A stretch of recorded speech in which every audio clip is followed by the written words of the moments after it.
میرا جینا میرا مرنا الہی تیری خاطر ہو، میرا جینا میرا مرنا۔ بسم اللہ الرحمن الرحیم۔ إن الحمد لله نحمده ونستعينه ونستغفره، من يهده الله فلا مضل له ومن يضلل فلا هادي له، وأشهد أن لا إله إلا الله وحده لا شريك له، وأشهد أن سيدنا ونبينا وحبيبنا وشفيعنا وقرة أعيننا محمدا عبده ورسوله صلی اللہ تبارک و تعالی علیہ وعلی آلہ واصحابہ وازواجہ وذریتہ وبارک وسلم تسلیما کثیرا، اما بعد فاعوذ باللہ من الشیطان الرجیم، بسم اللہ الرحمن الرحیم۔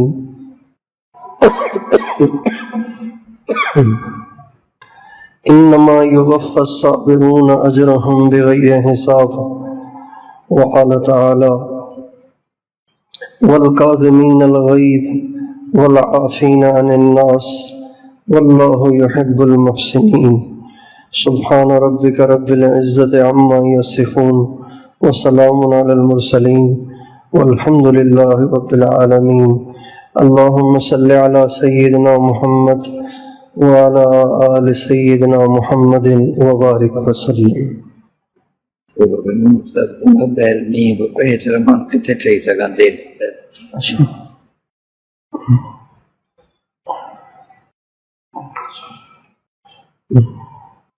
جس طرح ہم سب یہ سمجھتے ہیں کہ جتنا زیادہ ذکر کریں گے اتنا زیادہ اللہ تعالیٰ کا قرب حاصل ہوگا، تہجد کا اہتمام کریں گے تو اللہ تعالیٰ کا قرب حاصل ہوگا، معمولات کا اہتمام کریں گے اللہ تعالیٰ کا قرب حاصل ہوگا، مراقبے کی پابندی کریں گے اللہ تعالیٰ کا قرب حاصل ہوگا، جب بھی کوئی مسئلہ پیش آئے اللہ سے کہیں گے تو اللہ تعالیٰ کا قرب حاصل ہوگا، نمازوں کی پابندی کریں گے اللہ تعالیٰ راضی ہوگا، رمضان کے روزے رکھیں گے اللہ تعالیٰ راضی ہوگا، اللہ کے نام پہ خرچ کریں گے اللہ تعالیٰ راضی ہوگا۔ جس طرح ہم ان تمام کاموں کے لیے یہ یقین رکھتے ہیں کہ ان کاموں کے کرنے سے اللہ تعالیٰ کا قرب ملتا ہے، انسان اللہ کے قریب ہوتا ہے اور اس سے اللہ کی محبت ملتی ہے، اسی طرح سے تکلیفوں پر صبر کرنے سے، غصہ آئے تو پینے سے، کوئی زیادتی کرے تو سہ جانے سے، کوئی ظلم کرے تو اسے معاف کرنے سے، کوئی تعلق توڑے تو اس سے جوڑنے سے، کوئی نہ دے تو اس کو دینے سے بھی اللہ تعالیٰ کا تعلق ملتا ہے۔ اور یہ صبر، برداشت، سہنا، درگزر کرنا، توڑنے والوں سے جوڑنا، برائی کرنے والوں کے ساتھ اچھائی کرنا، ہر ایک کے ساتھ اچھا سلوک کرنا، یہ اتنے عظیم الشان اعمال ہیں، اتنے عظیم الشان اعمال ہیں، اتنے عظیم الشان اعمال ہیں کہ کوئی شریعت اس سے خالی نہیں ہے۔ 5 نمازیں صرف ہم نے پڑھنی ہیں، بنی اسرائیل پہ 5 نمازیں نہیں تھیں۔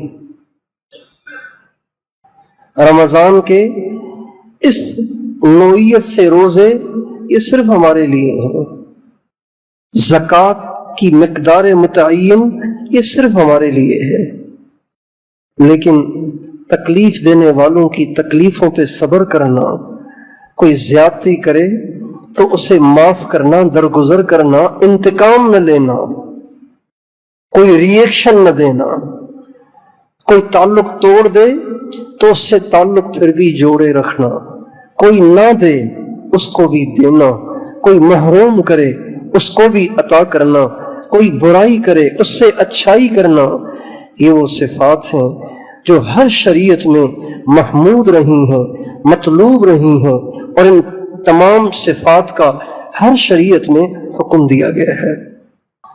اور سچی بات یہ ہے کہ جتنے یہ کام انسان کے نفس پر بھاری ہیں اتنا کوئی اور کام بھاری نہیں ہے۔ تہجد پڑھنا، نیند چھوڑ کر آدھی رات کو اٹھ جانا اور نفل پڑھنا اور رونا دھونا اور لمبی دعائیں کرنا، یہ مشکل کام ہے، یہ مشکل کام ہے، لیکن کسی زیادتی کرنے والے کو معاف کرنا یہ اس سے بھی مشکل ہے۔ رمضان کے روزے پابندی سے رکھنا آسان نہیں، یہ بھی مشکل کام ہے، لیکن تعلق توڑنے والے سے جوڑنا یہ اس سے بھی مشکل ہے۔ پابندی سے مراقبہ کرنا مشکل ہے۔ اگر ہم اپنے سالکین کا ریشو نکالیں تو 95% مراقبہ نہیں کرتے۔ جب ان سے معمولات کی کارگزاری پوچھی جاتی ہے تو کہتے ہیں بس مراقبہ نہیں ہو رہا، درود شریف ہو جاتا ہے، تھوڑا سا استغفار بھی ہو جاتا ہے، تلاوت بھی ہو جاتی ہے، مراقبہ نہیں ہوتا۔ میں کہتا ہوں ہوتا نہیں، کرنا پڑتا ہے۔ خود کیسے ہوگا؟ کہتے ٹوٹی میں پانی نہیں آ رہا، یہ تو سمجھ میں آتا ہے ٹوٹی میں پانی نہیں آ رہا، چونکہ کھولنے سے خود ہی آتا ہے، نکالنا نہیں پڑتا کھینچ کے، جیسے جانور کے تھن سے دودھ کو نکالا جاتا ہے، ٹوٹی سے پانی نکالا نہیں جاتا، خود آتا ہے، صرف اوپر سے ہلانا پڑتا ہے، اس کو کھولنا پڑتا ہے۔ تو ٹوٹی سے پانی نہیں آ رہا یہ تو سمجھ میں آتا ہے، مراقبہ نہیں ہو رہا یہ سمجھ میں نہیں آتا۔ ٹائم ہے، ٹائم بھی ہے، مراقبے کا طریقہ سمجھ گئے، سمجھ بھی گئے، پھر کیوں نہیں کر رہے؟ بس بیٹھے ہی نہیں جاتا۔ تو یہ گناہوں کی نحوست ہوتی ہے جب انسان کا دل گناہ کر کر کے یا فضولیات میں اپنے اوقات کو ضائع کر کر کے دل سخت اور سیاہ ہو جاتا ہے تو نیکی کی رغبت ختم ہو جاتی ہے۔ ہمارے نبی کا ارشاد ہے رات کا کھانا کھا کر سویا مت کرو، کھانا کھا کے سویا مت کرو۔ جب تم کھانا کھا کے سو جایا کرو گے تو اس سے تمہارا دل سخت ہو جائے گا۔ جب سخت ہوگا تو کیا ہوگا؟ تہجد میں اٹھا نہیں جائے گا، فجر میں مزہ نہیں آئے گا، فجر پڑھیں گے لیکن دل نہیں لگے گا، فجر کے بعد پھر مراقبے کے لیے بیٹھا نہیں جائے گا، قرآن پکڑ کر کھول کر پڑھا نہیں جائے گا، پڑھیں گے بھی تو مزہ نہیں آئے گا، اور جب سر جھکا کے بیٹھیں گے تو دل سے اللہ اللہ سنائی نہیں دے گا، دل ہی نہیں لگے گا، ادھر ادھر کے خیالات گھیر کے آپ کو پریشان کر دیں گے۔ یہ نتیجہ ہوتا ہے رات کو کھا کے سونے کا۔ جب انسان موبائل کا استعمال ضرورت سے، موبائل ضرورت ہے، موبائل کیا ہے؟ سب بتائیے، موبائل کیا ہے؟ ضرورت۔ جیسے باتھ روم میں جانا کیا ہے؟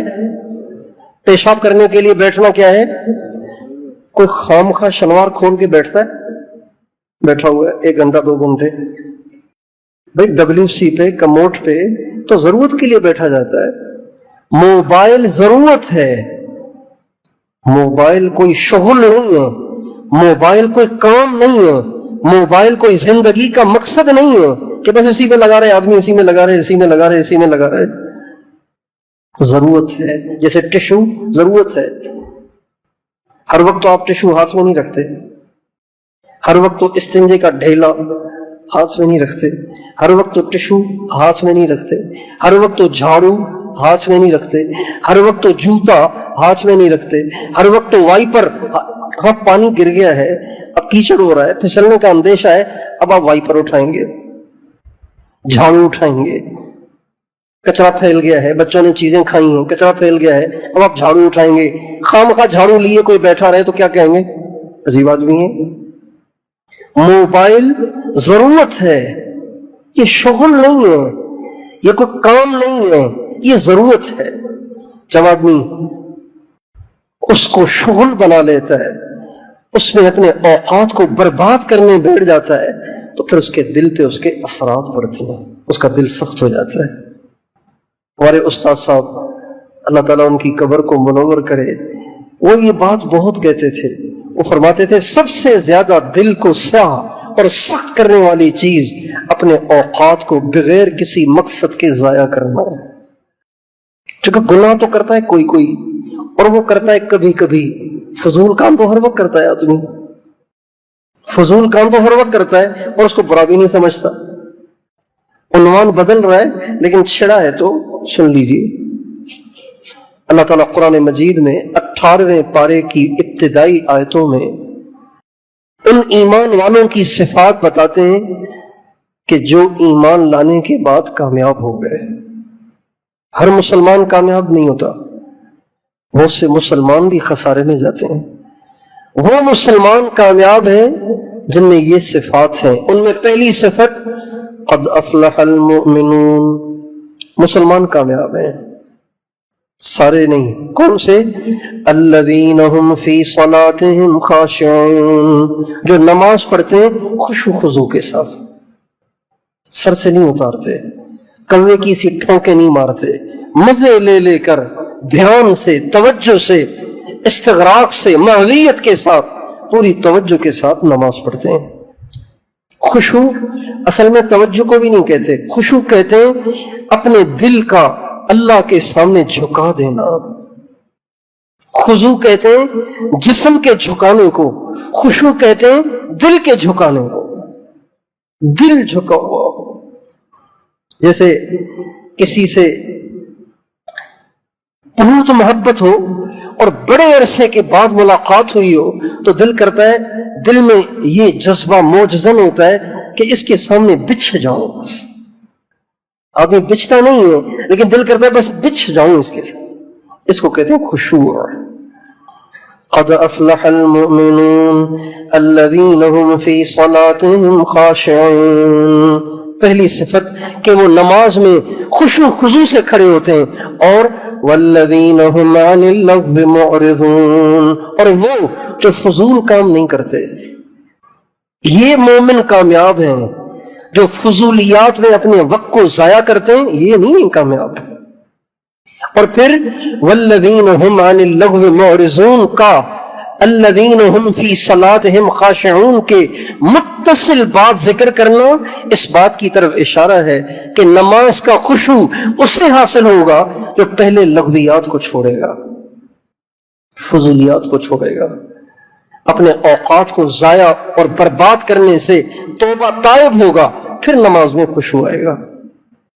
اس لیے جو لوگ فضول دیکھتے ہیں، فضول بولتے ہیں، فضول سنتے ہیں، فضول کھاتے ہیں، فضول پیتے ہیں، ان کی نمازیں ہمیشہ بے جان رہتی ہیں اور ان کی زندگی میں بے برکتی ہوتی ہے۔